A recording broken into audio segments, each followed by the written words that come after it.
Welcome, everyone. Good evening, digital attendees. Thank you for joining us tonight. My name is Alex Merriweather. On behalf of Harvard Bookstore, I'm so pleased to introduce this virtual event with SARA Faith Alterman, presenting her just released this week memoir, Let's Never Talk About This Again. And we're so pleased to have Meredith Goldstein joining Sarah in conversation tonight. Through virtual events like tonight, Harvard Bookstore continues to bring authors and their work to our community and our ever-expanding digital community through continually challenging, uncertain times. We would have loved to celebrate this book with you all in person in Harvard Square. Nevertheless, we're so grateful to have you all here virtually. Please explore more author talks at harvard.com/events, where you can sign up for our email newsletter and shop our shelves from home. Your book purchases at harvard.com truly make this virtual event series possible. So please head over to harvard.com later tonight, get yourself 1 or 3 copies of Sarah's fantastic new book. And there's a lot more to discover while you're there. This evening's conversation will conclude with some time for your questions. We'll be collecting questions throughout tonight's talk. So if you have one, please post it in the Q&A box. In a moment, I'll post the harvard.com link to purchase Let's Never Talk About This Again in the chat box. Once again, your purchases support this author series and this independent bookstore, and we are grateful for that support now and always. And finally, as in all Zooms, great and small, if we have any technical issues, we'll work to resolve them quickly for you tonight. Thanks. And so now I'm so pleased to introduce our speakers. SARA Faith Alterman has written for the New York Times, McSweeney's, the Boston Globe, and the dearly departed Alt Weekly, the Boston Phoenix. She also produces Mortified, the acclaimed stage show, podcast, and Netflix series that features adults reading diary entries, letters, songs, and other cringeworthy material from their teenage years into a microphone for strangers to witness, strangers who are laughing and crying and relating and empathizing. Let's Never Talk About This Again is Sarah's third book, her first book of nonfiction, and shares a bit of that mortified spirit. You will cringe. You will also laugh and cry and relate and empathize. And with every reference to a Dunkin' Donuts and Irish bar, Bostonians will truly relate. Sarah lives in San Francisco, but grew up in Massachusetts, and she is a Bay Stater at heart. Publishers Weekly calls her new book a funny, tender, and compassionate narrative, and Kirkus calls it a vividly written homage to a beloved and eccentric parent. And Meredith Goldstein will join Sarah on our virtual stage tonight. Boston Globe readers know Meredith well. Her advice column, Love Letters, has been a Globe staple for more than a decade, and the Love Letters podcast is 42 episodes strong with more on the way. Her books include the moving memoir, Can't Help Myself, Lessons and Confessions from a Modern Advice Columnist. Thanks everyone for being here. I'll be posting a purchase link for Sarah's book in the chat in just a moment. And now I'm pleased to turn things over to tonight's speakers. Please come on up to the digital podium. Welcome, Sarah and Meredith. Hi. Thank you so much, Alex. Can you hear me? I was having trouble earlier because I'm really dumb. I can hear you. I can hear you. That's all that matters. We might as well, now we're finally alone. I just want to start by saying thank you to Alex. Thank you to Harvard Bookstore. It is crucial right now that we buy books local. What Harvard Bookstore has been able to do during this very confusing time is to be able to promote authors who otherwise would not get to celebrate their books. They have been able to convene us in such a way that we remember that we are attached to a community. So I'm deeply grateful. And what I will tell you tonight is I'm challenging you, for those who are able to do so. Not only should you buy Sarah's book, but you should buy either a second copy of Sarah's book as a gift for someone you deeply love, or you should buy a second book of your choosing from Harvard Bookstore in general, because we love them. I am so excited to be here, which is a weird thing to say because I am in the room that I am always in, to celebrate the launch of a book written by my friend. And I will start by saying that more than a year ago, I moderated a book talk with Abby Jacobson from Broad City, who some of you might know. She had written a memoir and her publisher asked me to moderate. And she said to me backstage right before we went on, "Thank God I don't know you." And I said, "Why?" And she said, "You should never ask close friends to moderate your book talks." And I said, "Why?" And she said, "Well, they forget what's really a secret, and they wind up revealing secrets in front of a crowd." So I took this advice to heart, and when SARA Faith Alterman asked me to moderate her book talk, I kept it to myself because I'm so deeply selfish that I would have never said no. So first, congratulations, Sarah, for this brilliant memoir that made me laugh and cry and made me a little narcissistic because I mentioned it once. It is an incredible work. It is one of those memoirs I adore because it's a memoir that's secretly about somebody else. This is a wonderful tribute to your father. So I just want to start by asking you, what makes a person like you sit down and say it's time for a memoir? Where were you in your life when you started? Yeah, well, first of all, thank you so much, Mare. And we've been friends for 15 years and you know a lot of my secrets, so I'm a little nervous. I know, I'm being good. A lot of them are in the book, so that's fine. If you start and I get uncomfortable, I'll just give you a signal. Yeah, we'll have a safe word. Yeah, I'll do this. Where was I in my life? Well, okay, so my father, this is not a spoiler because if you have already started the book, this is in the second sentence of the whole book, but my father passed away in 2015 after a brief, I think thankfully brief, battle with Alzheimer's disease. And so when he died, it was horrible, but it was also a horrible relief, which I understand is kind of a terrible, seemingly callous thing to say, but anyone who's lost, I think, a loved one to a terrible disease might be able to relate. So this book didn't start as a book, actually. So as Alex mentioned, I'm really involved with Mortified, which is at its core a storytelling show. And I, besides producing it for the past, 13 years, I've also been a performer. And so I have a performance piece of Mortified, wherein I've taken my own teenage diary entries and poems and related them to my father's dirty books, which I know we'll be talking about in a little bit. He was like secretly this kind of smutty author, and I was the opposite. I was a really romantic, like vanilla, sort of pure-hearted kid, and so I have the story that I tell about him wherein I read my vanilla, poetry, ridiculous, like Anne of Green Gables style rambling poetry, and I compare it to his books. And so I'd already been doing that when he died. And so after he passed, I just felt like I needed to, ironically, like talk about him and his death all the time, kind of in the spirit of keeping him alive, but really in the spirit of just getting it off my chest and kind of trying to work through my pain by finding ways to laugh about it. And so I did a few storytelling shows. I did Mortified. I did another show here in the Bay Area that's called Bawdy Storytelling, BAWDY, and it's a sex storytelling show. And I had sort of like a non-sexy sex story about, my father's books and me being a prude. And so I told the story that night, and I thought afterwards, gosh, that felt great. But what would also feel great is to have more than just, 5-6 minutes on stage, but really take the material that an audience has responded to, in response to me telling these stories about my father, and really stretch it out and enjoy it the way that I'm used to doing as a writer. And so I got the kernel of an idea to write a memoir, but originally the book was going to take the form of essays. Every essay sort of dedicated to a different aspect of caretaking for my father, a different aspect of Alzheimer's.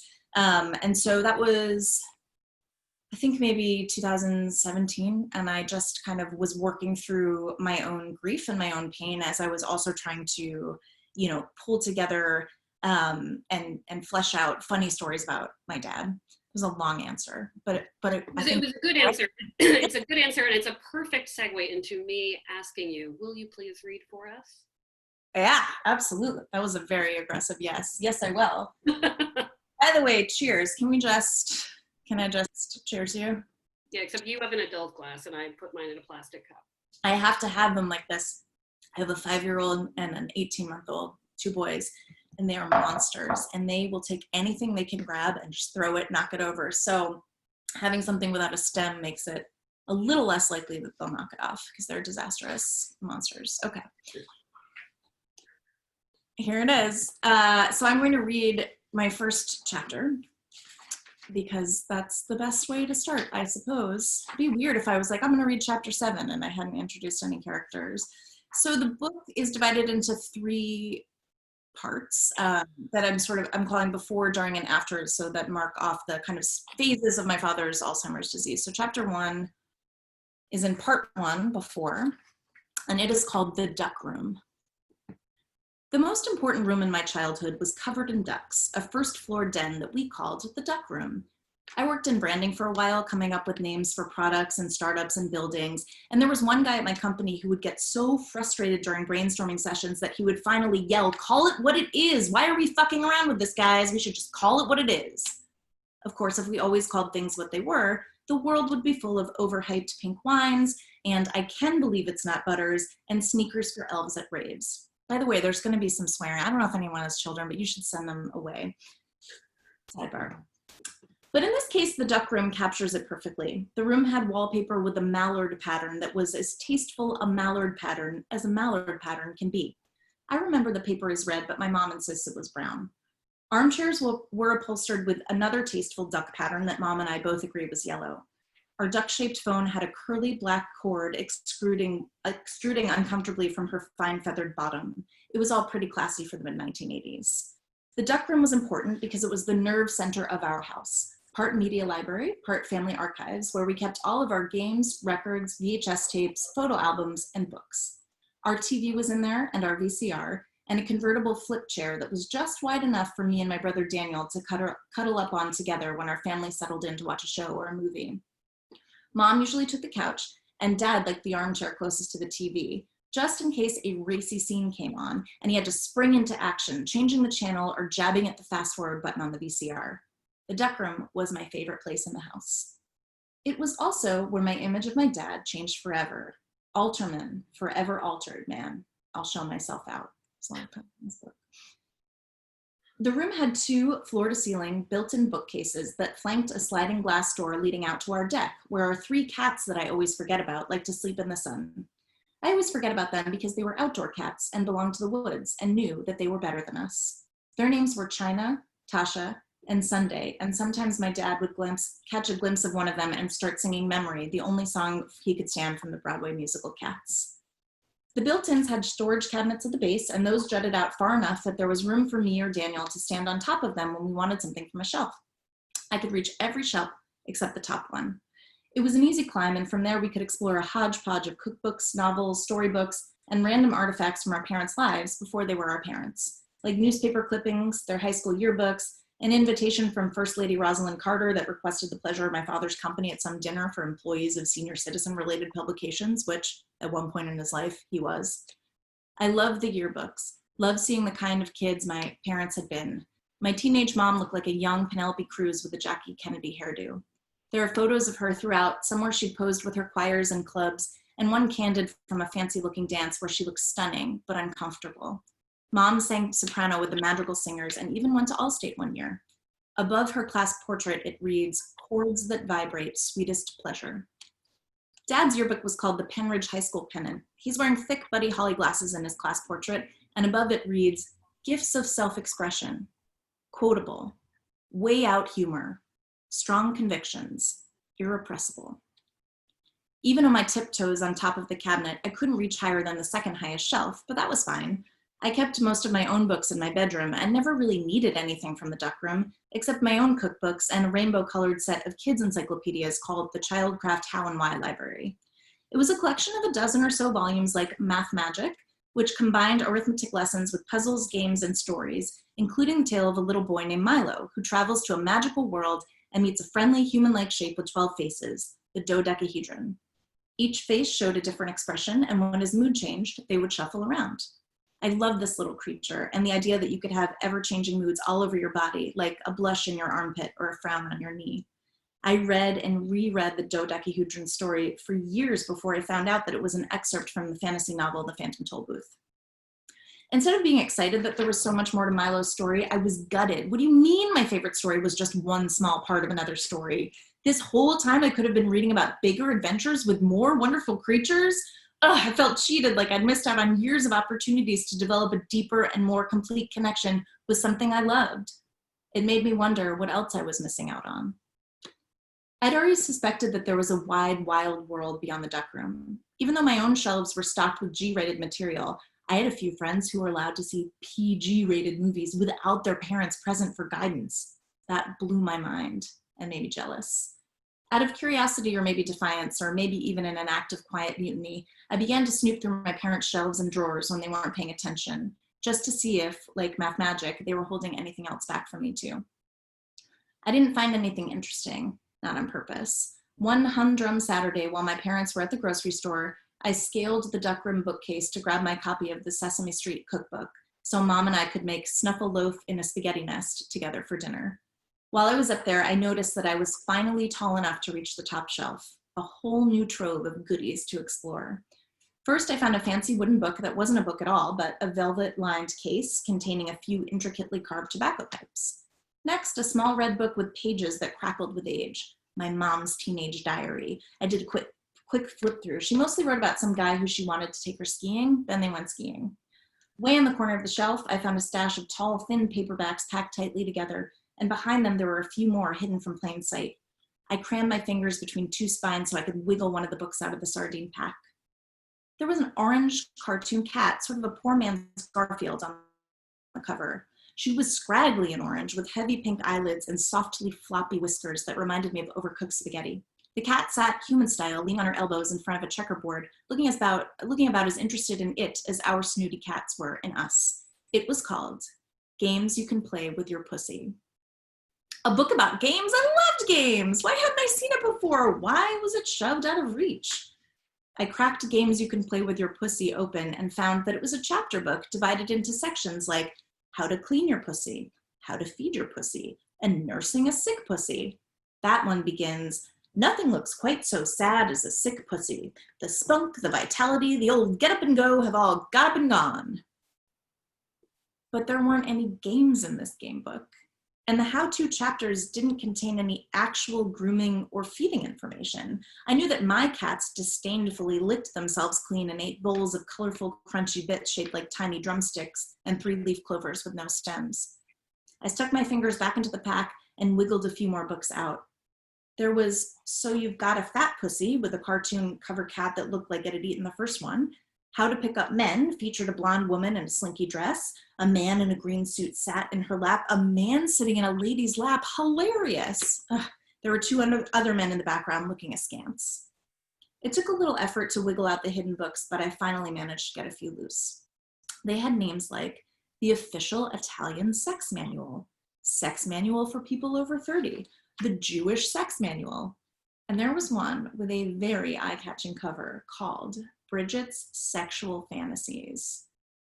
I'd never heard the word sexual before, but I did love the Disney movie Fantasia. On the cover of Bridget's Sexual Fantasies was a photograph of a large topless woman with ripe apple cheeks and juicy watermelon breasts, holding a braided rope and some kind of lacy belt. She looked up at something or someone beyond the camera. She looked happy. Something below my stomach gave a little ping. Cautiously, I opened the book.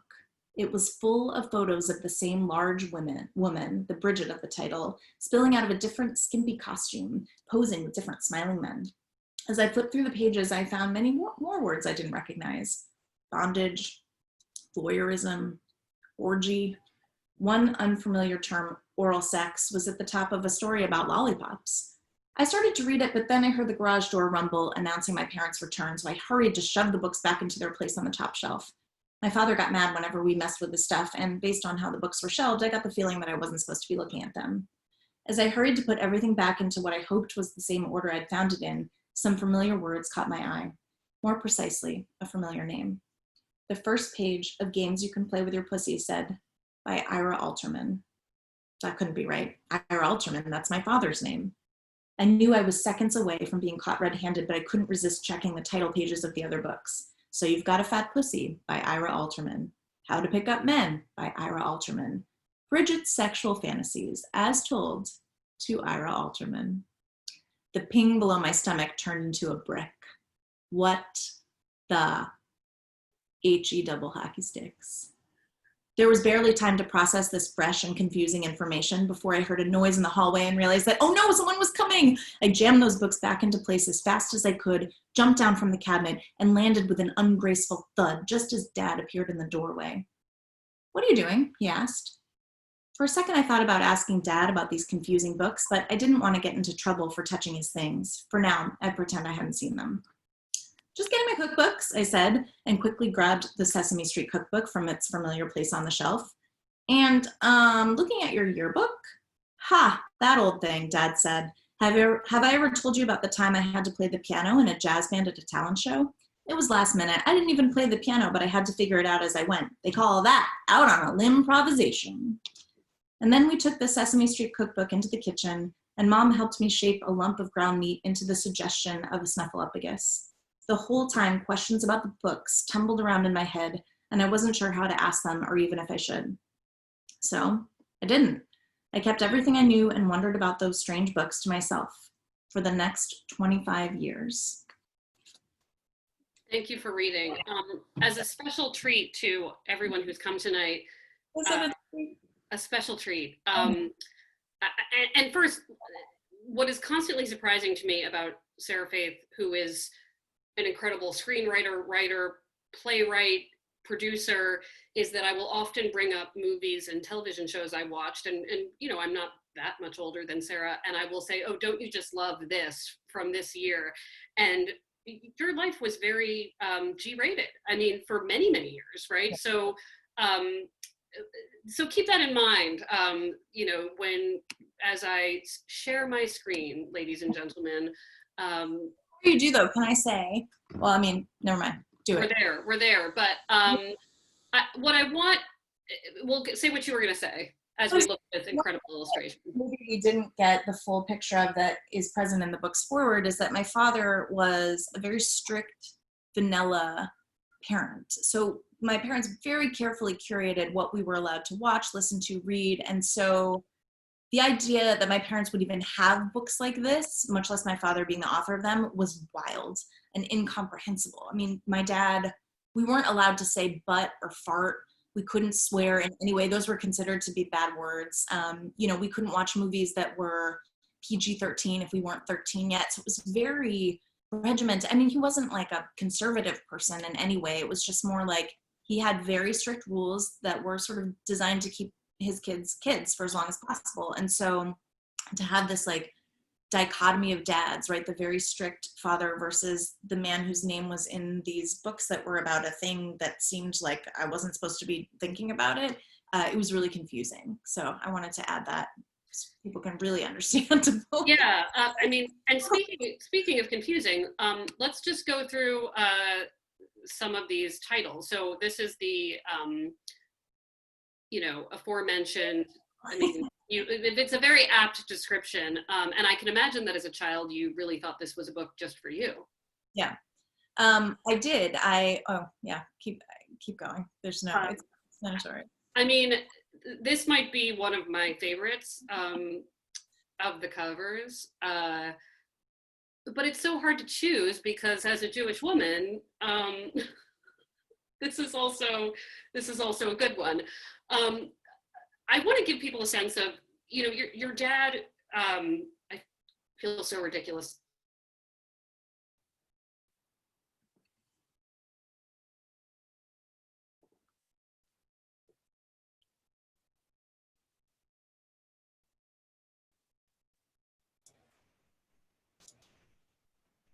Mary, you there? Looks like we lost Meredith for a minute. No, I couldn't tell if I had frozen or she had. Well, while she's coming back to us, I know that I can't advance the slides, but going back to How to Pick Up Men, A Man in the Hand is Worth Two in the Bush. My father, again, I talk about this in the foreword, but didn't get to that yet. He was a master of puns and loved wordplay. And so he made up these crazy word games for us to play while we were on road trips. You know, it was kind of like for example, I talk about this in the foreword again, there was a dog that I dog sat for when I was in middle school. Her name was Esme. And we would take these crazy road trips, sometimes just, you know, to the next town on a whim for ice cream at like Erickson's or something. Or sometimes when he was feeling particularly adventurous, he would throw us all in the car to drive up to the LL Bean outlet up in Maine for no reason. We would just go and we wouldn't buy anything. We would just wander around. It was horrible. But to drive up there, he would want to entertain us. And of course, listening to the radio was like a little bit too dangerous in case something, you know, sinful came out. Not sinful, that's the wrong word, but something like salacious. And his jazz we thought was really boring. So he's very into jazz. And so we would play these word games. And so I dog sat for a dog one summer named Esme. And so Dad thought it was just delightful to make up rhyming games about Esme. So, you know, he would say, okay, well, what's Esme's favorite condiment? And the whole game was that my brother and I were supposed to be like, and Dad would go, mayonnaise. And it would just go on like this for hours. And so Sorry, it's okay. I was explaining why the cover of How to Pick Up Girls, you know, what is in Man in the Hand or Two in the Bush? I don't know. It's all blacked out for me. Was particularly like typical of my father, but also disturbing because I'd learned how to play with words in a way that he really loved to do. And so to see his like artful puns on one of these text covers was really like confusing and strange, but to me that was like the hallmark of my father because he was so good at and interested in puns. When I saw that, I remember thinking like, oh, well, I mean, I guess it makes sense that this is him because this is how he talks. I mean, he wouldn't talk about Two in the Bush to me, but you know, structure of it made total sense. We lost you when you were talking about the Jewish woman, and I know what that was setting up.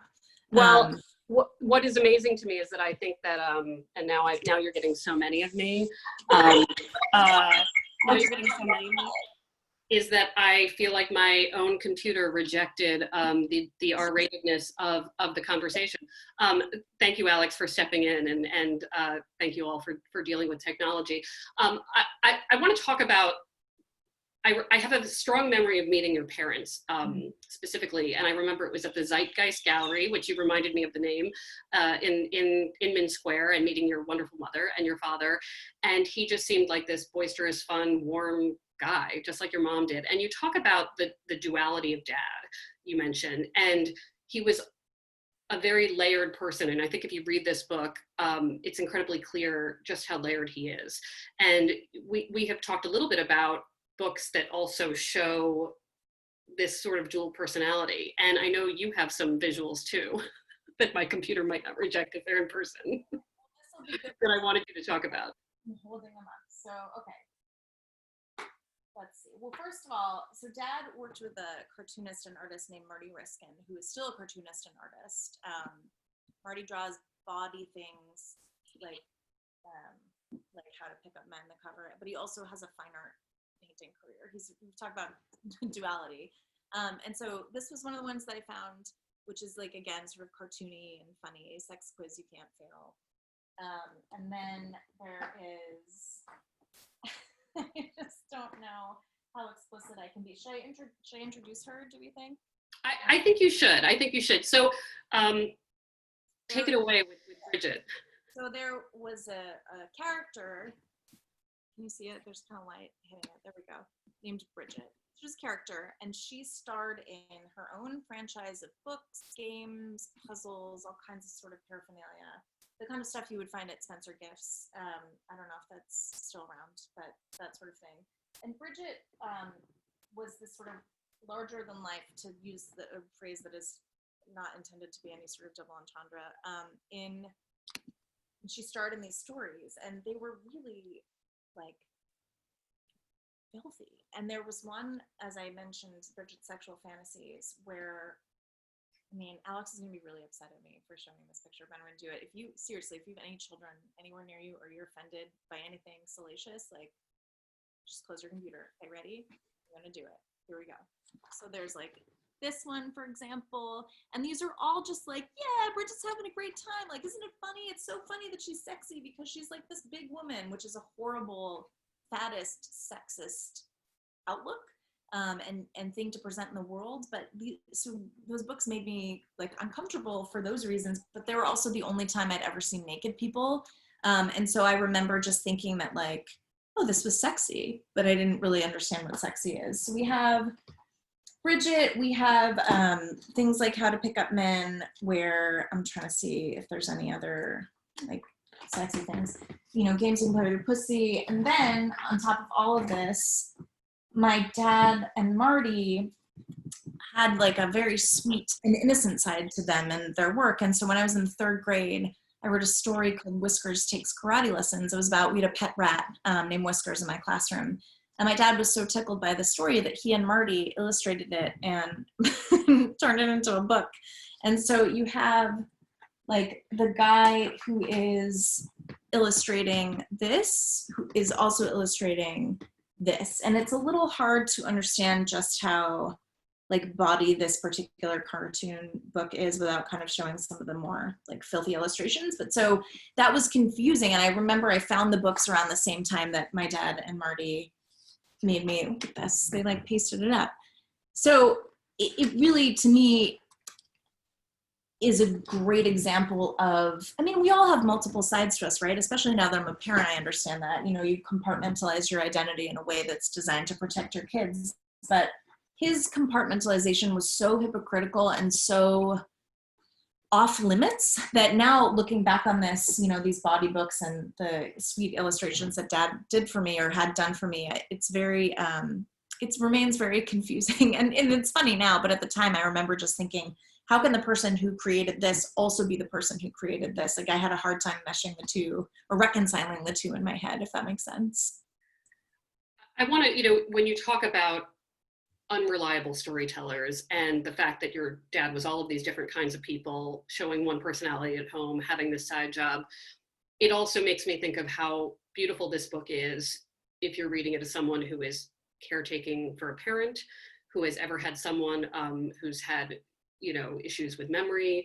And during one of, I think, the most stressful times in a person's life, as they are becoming a parent, and as I say this as a non-parent, so I can only imagine, your father was diagnosed. And can you talk a little bit about that part of your life where dad, who is all things, begins to show signs of a problem, and talk us through how that went? It was really surreal. I found out that I was pregnant right around the same time that my father was diagnosed. So I was dealing with two very large and complicated pieces of information because I wasn't sure if I wanted to have children. And I was happily pregnant, but at the same time, I'd really gone through, I hate saying journey, it's like so stupid, but I'd really gone through a journey to arrive at the sort of excitement to become pregnant. And so right as I'm getting this exciting news, we're getting this devastating news that my father had Alzheimer's. And so it was really difficult to fully emotionally and mentally dive into the sort of happiness and excitement of being pregnant and anticipating the birth of my son. But at the same time, I also didn't, in a good way, fully dive into the devastation and, you know, anger and resentment and fury and frustration of my father's diagnosis as well, because I was sort of anchored on the other side by my happiness at being pregnant. And so it was really bizarre. It was bizarre to kind of track my father's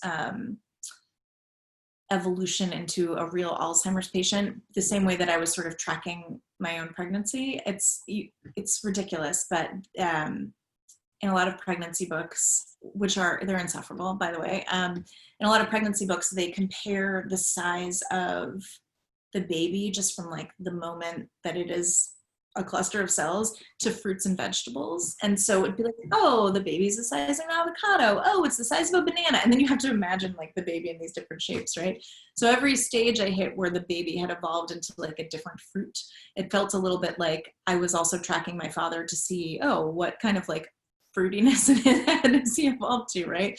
And so then my son was born about 6 months before my father died, but it was right as my dad really started to change. It was clear change. And he was so excited to have a grandson, and he kept talking about being excited to be a grandfather, but he already was a grandfather. My brother has 3 daughters, and he had 2 at the time. So it turned, as I was saying, and now I'm now saying kind of badly, it turned a joyful experience into a painful one, but also turned a painful experience into a joyful one. And I think there's something poetic about having that duality of experiences, just as my father was an experience of duality as well. And I'm just going to remind everyone that if you have questions, we are going to do a Q&A at the end. So feel free to drop them in the Q&A to stream. Tell us how we're doing. But yeah, now that I'm back, especially. So eyeliner, I put a lot of work into it. Eyeliner. You know, what's clear to me in the book is that as soon as you realize what's happening with your father, I don't know if you realized it, but you kind of became that kind of writer, journalist, and human, where it's clear you become very interested in your father's story with renewed energy. You took a trip with him. You began trying to answer the questions that you knew you might not have that long to get answers for. Yeah. Can you talk about that process of wanting to spend, you know, even as a person who is pregnant, as much time as possible you can trying to figure out this person who meant so much to you? Well, I definitely knew that I had limited time, not only with my father's life, you know, limited time with him alive, but I also knew there would be limited time before he just kind of disappeared into his own brain. And so I knew from always having known that my dad had different, maybe in a lot of ways, more interesting sides to him than the dad that he showed me, although he was a lovely person. And so I thought, all right, I'm really going to try and investigate my father and get to know the other aspects of his life that I didn't know much about, you know, the other characters.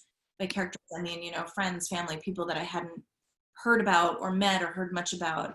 I wanted to sort of like suck all the stories out of his brain before he wasn't able to tell them anymore, before he became really unreliable.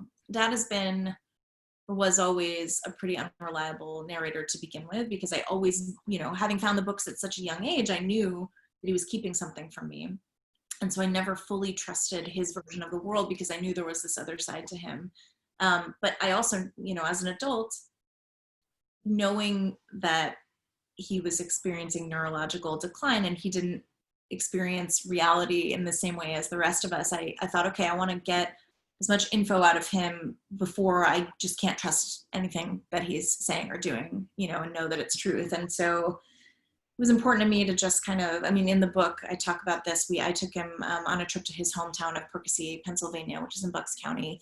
And we just went to the house that he grew up in and went to this bridge that he and his brothers used to run over. It's in a park called Lenape Park.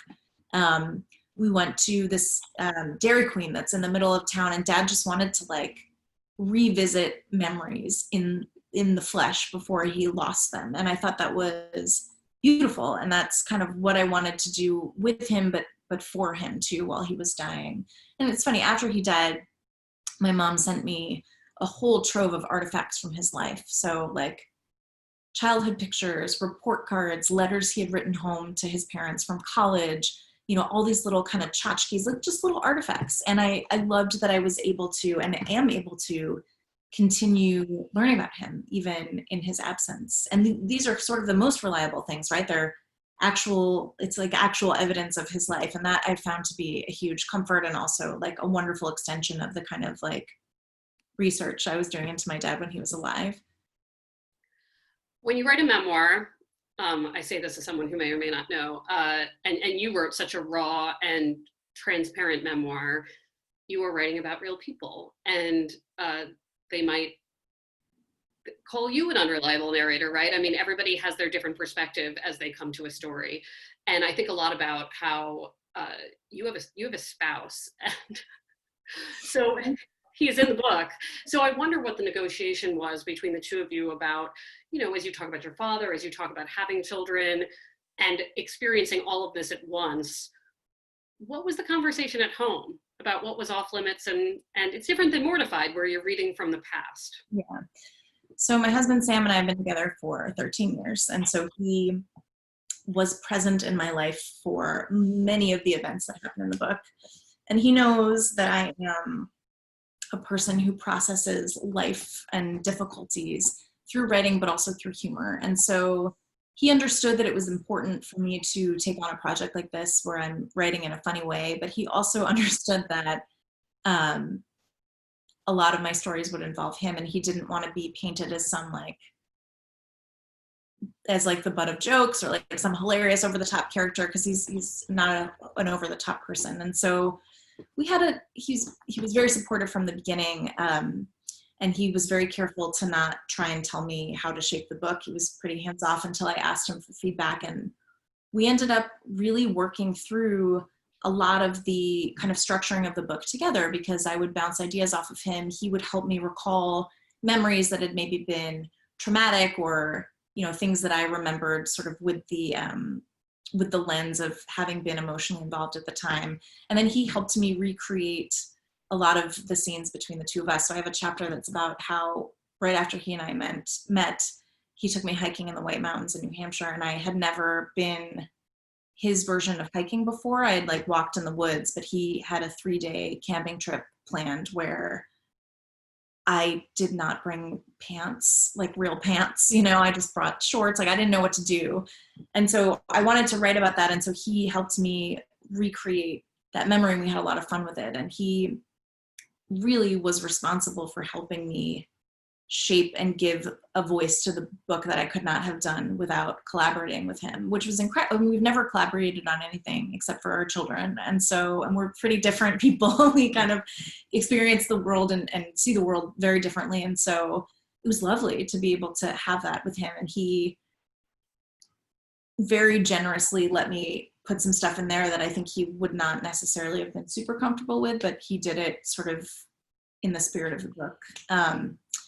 He's read it a million times, and he just was very, I wanted to make sure he was comfortable with it kind of the whole way. And so he read it kind of throughout the whole process. And before I turned it in, the final manuscript, he read it and signed off. And that felt great. I never set out to write any sort of like tell-all or salacious thing that turned the people in my life into caricatures. And so it was really important to me that Sam be on board with the book. My mom was amazing. Also, she had a different sort of approach and reaction. She was thrilled that I would be writing the book. She saw it immediately as a tribute to my dad. She knows how special our relationship was, but didn't want to be hands-on in that way. And so I wrote the book.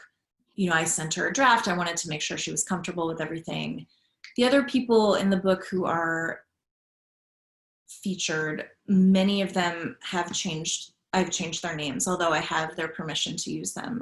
There's just one person in the book who was a childhood bully that I did not seek out to get permission from, because who wants to talk to their childhood bully in any form? But I changed his name, and, you know, I write about my high school boyfriend. I changed details about him. And so again, I didn't set out to write some sort of salacious tell-all. I wanted to protect everyone's privacy and respect their privacy, protect their identities, while still like writing truth. And so I know that a lot of memoirs can be controversial among families, right? You write a book and people don't like the way that you portrayed them. I know that you had this experience with your own memoir.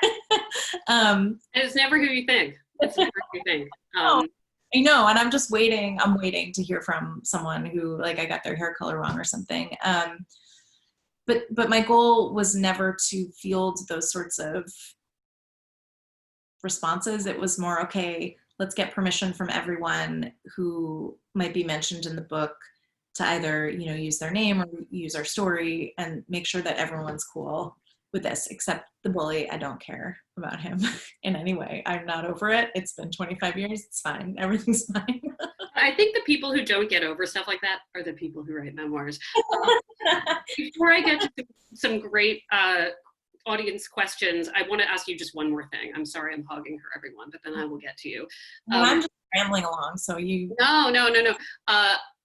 A lot of people know you from Mortified. And again, for those of you who missed the beginning, when it was sort of explained, Mortified is this incredible show, and Sarah produces the whole Boston operation and beyond to some extent. And people read from their childhood diaries, and it is mortifying, which hence the name.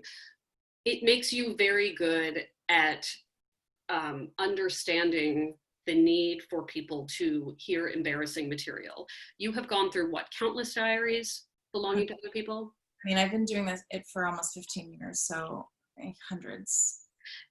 And hundreds. And people hand you a diary, and you say, I'm going to look through and read your like deepest, darkest secrets from the past.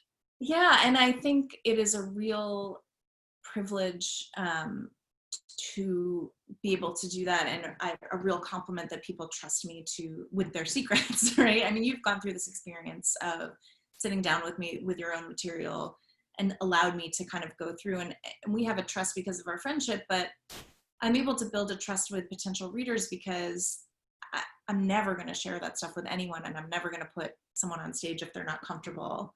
But when you were doing it for yourself, going, and I know you've read it, Mortified, but some of this is recent stuff, right? What did you find that your Mortified experience made you more willing to show maybe not so flattering pieces of yourself?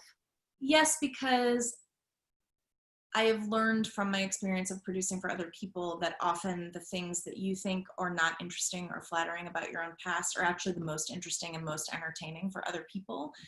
Plus, I felt like with memoir, it's really important to lay yourself bare for your readers. Otherwise, there's no point, right? Again, I didn't want it to be sort of a dumping ground for my emotions and problems, but I also felt like, okay, if I'm going to write so intimately about a person in my life and expose his secrets in a way that he would not have done probably when he was alive, I should do it too, or else it's not fair. And so, it was my goal to present myself as authentically, what a cliche thing for a memoirist to say, but as honestly as I could, even when it made me uncomfortable, because I just thought, okay, well, no one else, has the luxury of telling me, except for Sam, what to use and not to use. And so I should do that to myself too. It seemed only fair. Okay. But Yes, you absolutely did answer that question. So an anonymous attendee who has named themselves anonymous attendee, which is very mysterious, asks, given your father's perspective on keeping you safe from adult content and what he actually published, has that influenced how you're raising your sons? It is such a good question. I have it too. I also wonder, at what age will you allow them to read this book? Oh my God, those are great questions, and something that I think about all the time. And it's funny, I had some other books that my father wrote that I wanted to bring tonight, the very dirty ones, like the Bridget one that we didn't get to see because you cut out, but some other like super salacious, raunchy ones. And I had them on hand while I was writing the book. And then when I was done, I hid them because I have a 5-year-old who likes to climb. And I thought, he's not ready for that. And I hid them so well that I cannot find them. And so I was not able to bring them tonight. But so I'm at the stage where I'm hiding things that aren't easily explained in an age appropriate way, which I think is maybe hypocritical, but he's only 5, so I don't know. But my husband and I have had a lot of conversations about, where do you draw the line between being strict and being age appropriate, right?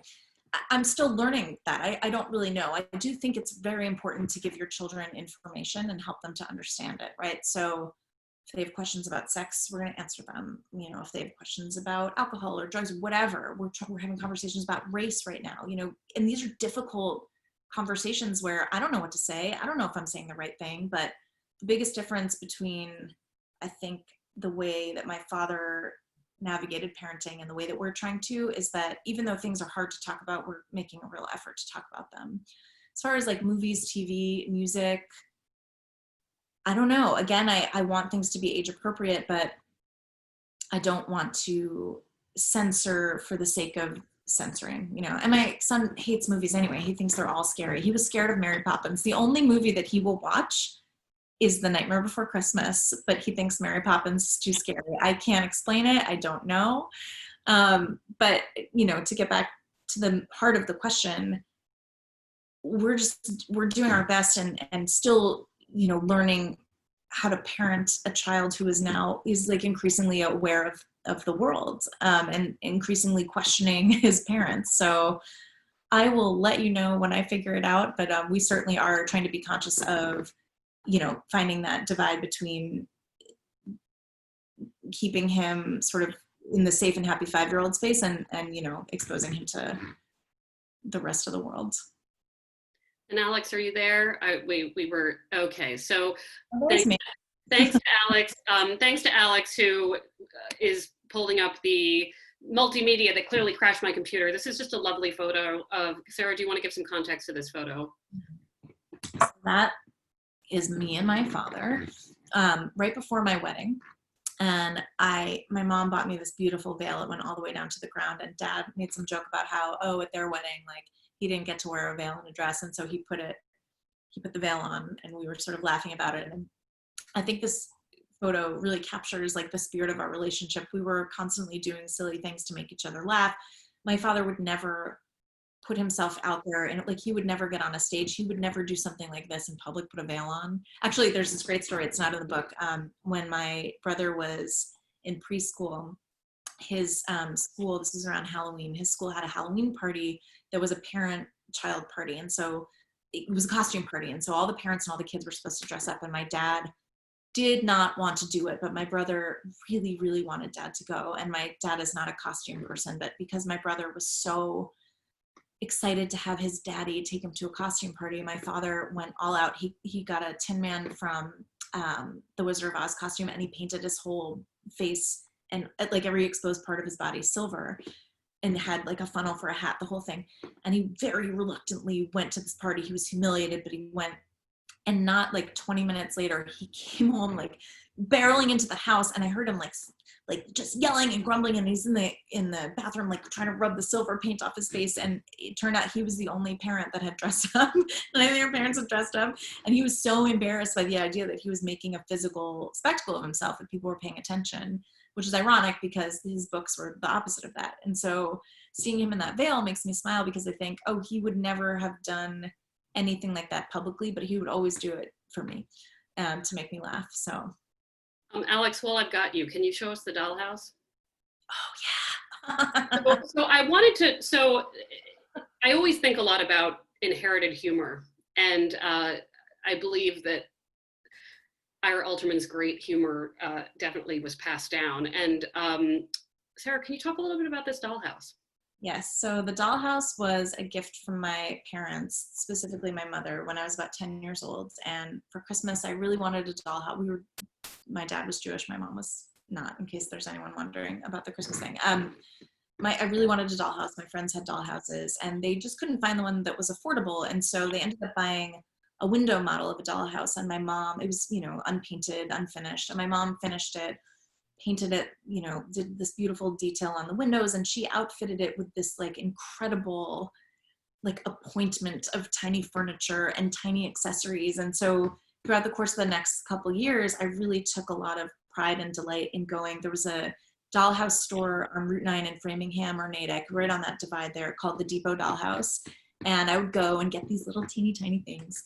I loved it. And so obviously I outgrew the dollhouse, and it was at my parents' house for a long time. And when my parents moved to the home that they lived in when my father died, it was a much smaller place. They didn't have a lot of storage space because, their kids were out of the house. And so my mom said, we have the dollhouse. What do you want me to do? And so they put it in storage with a bunch of other things just from my life, my brother's life, and, extra whatever. And over the years after my father died, I would go to the storage unit and just clean it out a couple boxes at a time. There was like a bunch of boxes of old books that I had when I was a kid, like Babysitter Club books, and, stacks of my old school papers, which I appreciate as a Mortified producer, right? There's like a whole trove of artifacts, and this dollhouse. And so I would take a box or two like every couple of months, and I finally went to clean it out completely, and I couldn't fit the dollhouse in my car because I live in the Bay Area, San Francisco Bay Area, and I just had rented a car to go and clean it out. So I was paying like $50, $60 a month for this dollhouse, and I did it for years. Which is ridiculous, but in this dollhouse that had been an unfinished store model, I've now paid like thousands of dollars over the years to just store, right? But it means so much to me. So when Meredith moved into her most recent home, she has an incredible like 3-story situation with a huge basement. And I said, hey, this is weird. I have this dollhouse, like, would you mind if I let it haunt your basement for a little while? And you very kindly and generously said yes. And so I gave it to Meredith, and I gave her the great responsibility of taking care of these like little teeny tiny things. And it was in like total disarray when we brought it, but we kind of like played around and set it up. And And I've now taken like great joy in trolling Meredith with different tiny dollhouse artifacts that I buy on the internet and have. Well, I need to tell everyone that so the pandemic began and we all began ordering supplies. So many of us trying to get hand sanitizer and anything we could get.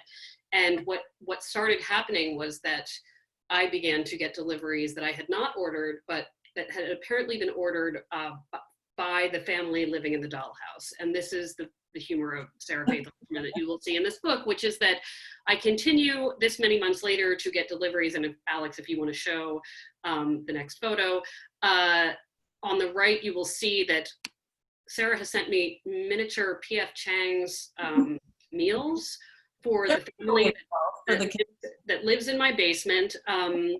I brought this tiny box of Cheez-Its, but it's probably too small for you to understand. It is both frightening and wonderful. But the reason why this really calls back to the book in general, Alex, if you could take us to that last slide, is that in the spirit of her father, Sarah has also sent me miniature sex books. And this is shown to scale with my earbuds. They are small. They are, I think, two tiny books that would make her father laugh so hysterically. And if you want to show that last picture, they even have illustrations. They are complete books inside.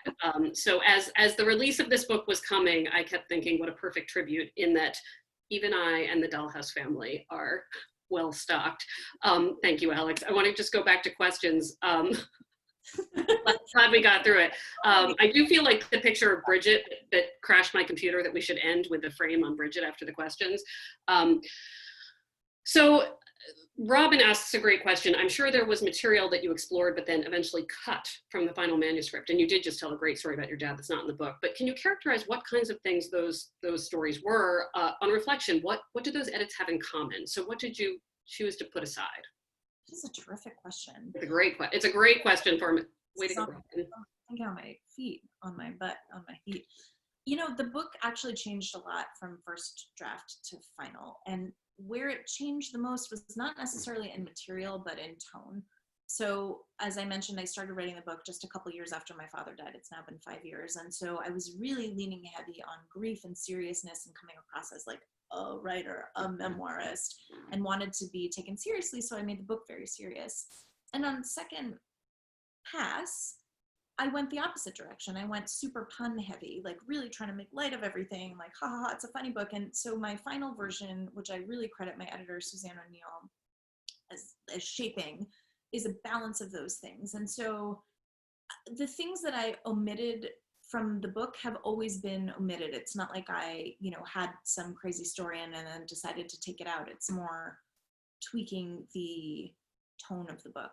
But I did leave out, I wanted to respect my father's privacy, which is a silly thing to say, I know, because there's so much in this book that is outrageous and not private, but most of the things that I included in the book about my dad are things that he himself put out in the world, right? These books were not a secret from the world, even though they were a secret from me. So Games You Can Play With Your Pussy, my understanding is that it sold actually millions of copies worldwide.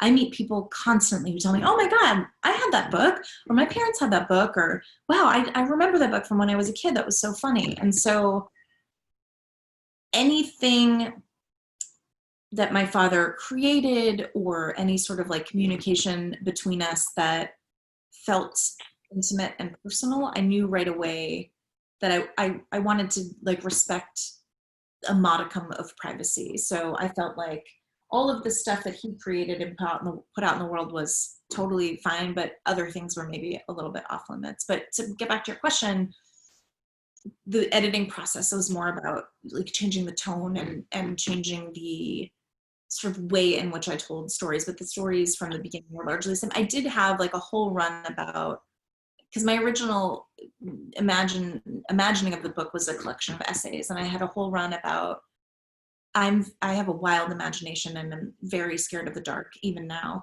And I had a whole run about when my son was born, I would sit up, in the middle of the night to feed him, and I would let my imagination go crazy about all of the things that could possibly be like waiting outside his door to come and attack me, right? So I envisioned like ghosts, I imagine John Lithgow's character from Dexter, like appearing in the doorway. He was like a secret, like a surprise murderer.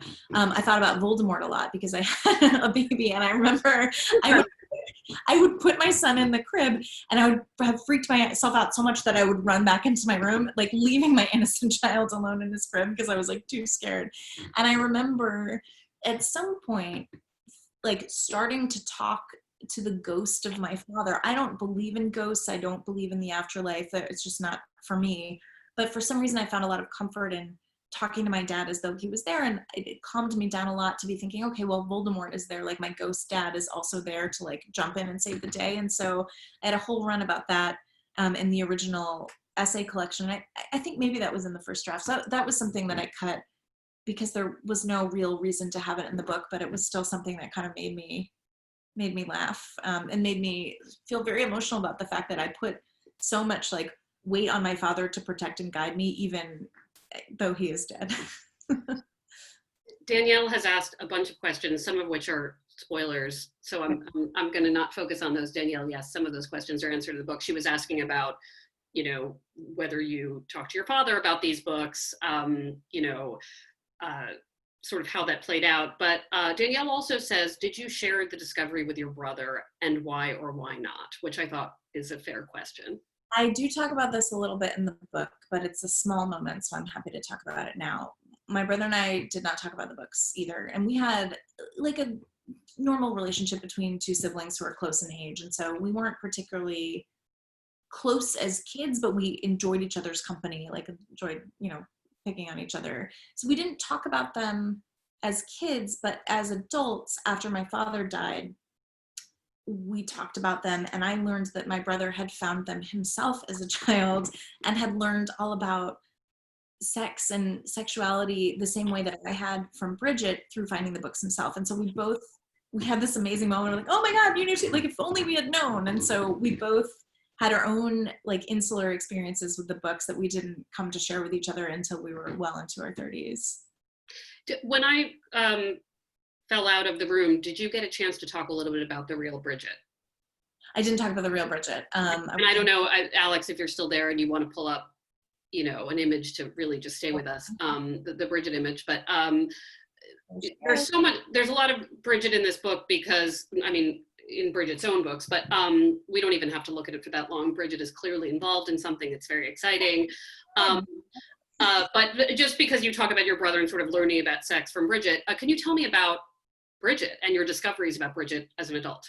So I don't know much about Bridget. I do know that Bridget is a character, and the real woman who played her, her name was Dawn. I don't know much else about her. I don't know anything about, I've been trying to find her and track her down, and I if anyone out there, Bridget, if you're out there, please let me know, because I would just love to know, and for no reason other than my own curiosity and to satisfy feminist questions I have, I guess. I would love to know her relationship with, because Bridget was a franchise, as I mentioned. There was also a group of men behind the Bridget machine, right? And so my father was writing some books, but there were some other men, including the man who like created Bridget, who were writing the books. There were puzzles, you know, they did a million photo shoots. They had all the, you know, concepts for things. And so I would like to know how they found her, like if she had had some sort of friendship or relationship with them before all of the Bridget stuff was created, or if they created it for her, if there were auditions. What was her experience like in the moment of creating this material? What is it like now? I've actually discovered online, thanks to one of the other Mortified producers who knows my stories about Bridget very well, sent me a link to a post on Instagram that was a picture of Bridget from a book that I didn't know existed. I'm still finding these books, right? Still finding new ones that I didn't know Dad had written. And there is an Instagram account that's called Historical Fat People, and it is dedicated to like appreciating and celebrating fat people in history, in recent history. It's wonderful. And it sounds like it could be like a fetishist group, but it's not at all. And Bridget has really been lauded and appreciated as a symbol of body positivity, which is kind of incredible considering a lot of these books and things were created in the 70s when sexuality and talk about sexuality was sort of blossoming, but, you know, activism around body size and body acceptance, to my knowledge, wasn't what it is now. And so Bridget has become this like cult figure and symbol of like joyful body positivity. I don't know if she's aware of that. I don't know if anyone, I don't know who these people are. It's all the Historical Fat People creator is an anonymous person. So I would just love, there's so many unanswered questions that I have about her and what her experience was then and, you know, what it is now. And yeah, I would love to, I wish I had answers. I don't have any answers about Bridget, but these are all my questions about her. Before I ask a final question, I just want to remind everybody to purchase this book from Harvard Bookstore. Not anywhere else. Harvard, you gotta be loyal. And supporting all of our local indies. We're just so lucky to have them. I'm going for another Robin question because Robin is really killing it tonight with questions. I'm loving Robin's questions. How did taking possession of this box of artifacts make you think about which physical artifacts would define what your life has been? It's just such a thoughtful question about what we leave behind. What an incredible question. You know, I was just having this conversation with my husband last night because my mom is really an incredible archivist. And so besides sending me all these artifacts of my father's life, she included some of her own. And she also sent me a box of, as I mentioned, things from my own childhood. So report cards, artwork that I created, letters that I wrote, birthday cards, poems, you know, just all kinds of stuff from the course of my life. And so it'd be interesting to think like, if I created my own like time capsule, I guess, of myself, or, you know, a box of artifacts, I would pick something from my childhood, something that represents me as a mother, something that represents me as a daughter. I don't know what these things necessarily are. I do have, and I wrote about this in the book, a little gold ring that my father gave to, he was very good at giving gifts, and he gave me this gold ring on a birthday when I was in elementary school. And he gave it to me because my best friend had one, and I wanted to be just like her. When you're in elementary school, you want to be like twinsies with your best friend. And I begged and begged and begged and begged my parents for this little ring. And I didn't know it, but my parents knew it. It was a purity ring. She was a very Christian Catholic person who had a purity ring. She promised herself to God. I didn't know what that was. I just saw a gold ring. And so my father ended up, absent the purity talk, he and my mom gave me a little gold ring, and I still have it. They gave it to me in a very ostentatious way. I don't want to spoil it. It's in the book. I would probably include something like that, which speaks to my relationship with my parents, but also their love of like whimsy and indulging their children, but also like skirting the real issue, which is like, hey, you're supposed to like stay a virgin. And, you know, this is a physical symbol of like your terror of God, right? It's probably something like that. Gosh, I don't know. Something that represents, I mean, I have such a great relationship with my children, and I love being a mom, and that's like a part of my identity that has only emerged over the course of the past couple of years. And so I'd want something in there as well. I don't know if I'm even answering this question. I'm now caught up in the thinking about. I know. This is like, after this, Robin, Sarah's going to make a list of all the things, and it better include this tiny box of cheese. Oh, 100%. Thank you all for coming tonight. Again, as an author, it's a really scary time to launch a book because you wonder, you know, it's actually, and Sarah, do you want to tell them what your son believes launching a book truly entails? He was so excited because my husband told him that Mama was launching her book, and he thought we meant into space. He thought I was going to put my book on a rocket and send it up into space, and he was really, really, really excited. And so we sort of indulged him in that. And he keeps asking me, when's the launch? When's the launch party? Because he thinks we're having a party to like watch the rocket go up into the sky. I mean, basically, it can kind of feel during a pandemic like you might as well launch it into space. So the fact that there are so many of you here tonight to support Sarah is just such a wonderful thing. So I will reiterate, the book is wonderful. Harvard Bookstore is wonderful. Alex, you have returned and you have saved us with your incredible computer skills. Thank you all so much. And Sarah, congratulations. Can we toast? Can we toast? Thank you, Meredith. Thank you, Alex. The Harvard Bookstore was my childhood bookstore. My dad took me there all the time when I was a little girl. And so it was a huge honor to be able to launch the book in partnership with you. And so thank you so much. And thank you, Meredith. I'm sure I'll talk to you tomorrow. Thank you, Sarah and Meredith. Sarah, I loved this book. I thank you all so much for joining us. If you haven't purchased the book yet, there are links in the chat. Thank you so much for your support. And on behalf of Harvard Bookstore here in Cambridge, Mass, have a good Good night, keep reading, and be well, everyone. Good night. Good night.